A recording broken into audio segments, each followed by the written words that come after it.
In the 1930s, America was hit by a wave of organized crime. The FBI spent many years trying to catch and convict mobsters like Al Capone. When they finally arrested him, they had to make sure he stayed locked up. To contain this new breed of super gangster, the US government planned to build a super prison. They found the perfect location, an island in the middle of San Francisco Bay called Alcatraz.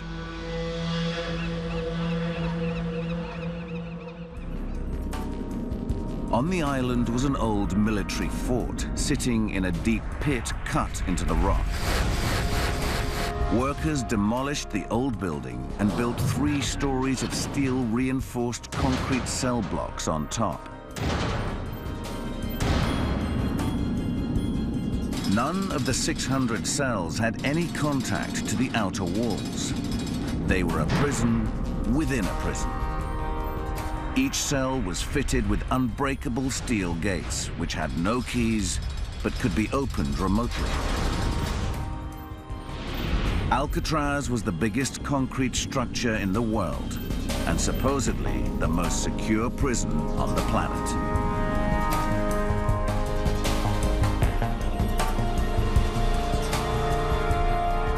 Bob Luke arrived in Alcatraz in 1954, looking forward to 12 years on the rock. The boat made a wide turn, and then I could see the island. And first I saw the houses down the bottom, and then looked up, and the prison was sitting up on top of the island. So that was my first glimpse of Alcatraz. It looked like to me like a French chateau, but I knew that this was no country home. This was going to be my prison for several years. Of course, we all had heard of Alcatraz. It was going to be the end of the line. Alcatraz was the last stop for America's most dangerous and violent offenders. This is my mug shot. It was taken the first day I got here in April 1954. It was just a young thug that beat you up just as soon as look at you, hold up banks. I was a burglar, car thief, served 11 or 12 years in prison for all that. So I was a different guy. To keep people like young Bob safely locked up, engineers fitted the cell doors with an extremely tough kind of prison bar. When they opened the prison up in 1934, these all were done over with tool steels. You can't cut these bars, even if you had a hacksaw blade. They're impossible. There's a heavy, hardened tool steel inside this bar. I used to come in at 12 o'clock at midnight and walk these tiers counting, and I always felt fairly safe, you know.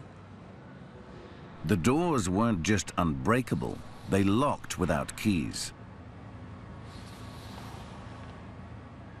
They gave a whole new meaning to the term, the slammer. We've got 13 doors that we can open from this one box. And the officer would yell down the row here, rack 'em, just giving them a heads up that the doors are going to be closing. Because that's where you get the true sound of the slammer. Rack 'em!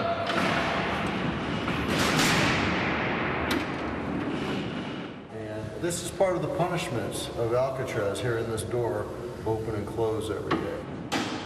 Well, the first time you hear that door slam, it's like being entombed. You know, you just know that this is going to be it for a while. Right. Alcatraz looked like the perfect prison, a concrete fortress brimming with technology. It didn't even need a fence around it, as it was surrounded by the icy currents of San Francisco Bay.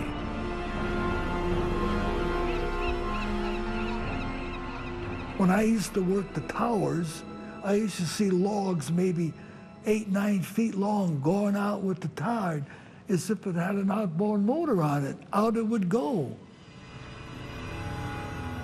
Oh, sure, I wanted to try to escape from anywhere, but I always thought it was impossible to try here, so I just give up even, you know, thinking about it. Despite all the technology at Alcatraz, 3 inmates went missing in 1962. All that was left of them were 3 dummies made of soap, toilet paper and hair stolen from the barbershop. And of course, the big holes they had scraped into the concrete walls of their cells with a spoon. The cells are back to back with a corridor in between, nothing but pipes. They crawl right up to the top. And once they got up there, they can't be seen. It must have took a year or 2 years of continuous planning. Kind of amazing how that was allowed to happen. Despite a massive search operation, there was no trace of the prisoners. I don't believe anyone ever escaped from Alcatraz. Most people don't realize the closest these inmates ever got to water was to take a shower. Now you could imagine panic-stricken 2 or 3 o'clock in the morning, jumping into that bay. No way. My impression is that if they got into the water, they may have got out 100 yards or so and then goodbye. Whether the men escaped or not, the fate of Alcatraz was sealed. An investigation revealed that the supposedly escape-proof concrete was to blame for the breakout. Alcatraz used seawater to flush the toilets. It trickled from leaky pipes and seeped into the walls.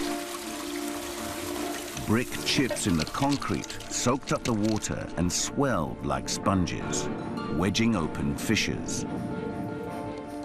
Eventually, the reinforcing steel bars started to rust and expand, and the concrete cracked even more. After 30 years, the formerly super-strong walls were so crumbly that they weren't even a match for a spoon. The leaky concrete would have cost millions to repair. So in 1963, Alcatraz closed its doors for the last time.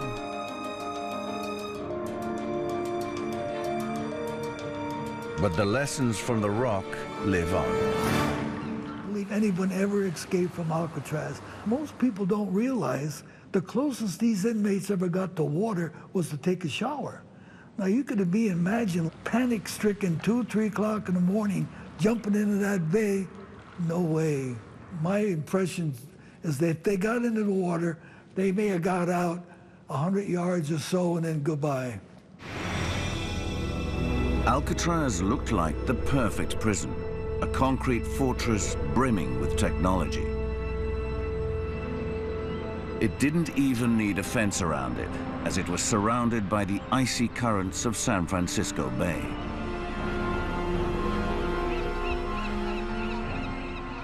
When I used to work the towers, I used to see logs maybe 8, 9 feet long going out with the tide as if it had an outboard motor on it. Out it would go. Oh, sure, I wanted to try to escape from anywhere, but I always thought it was impossible to try here.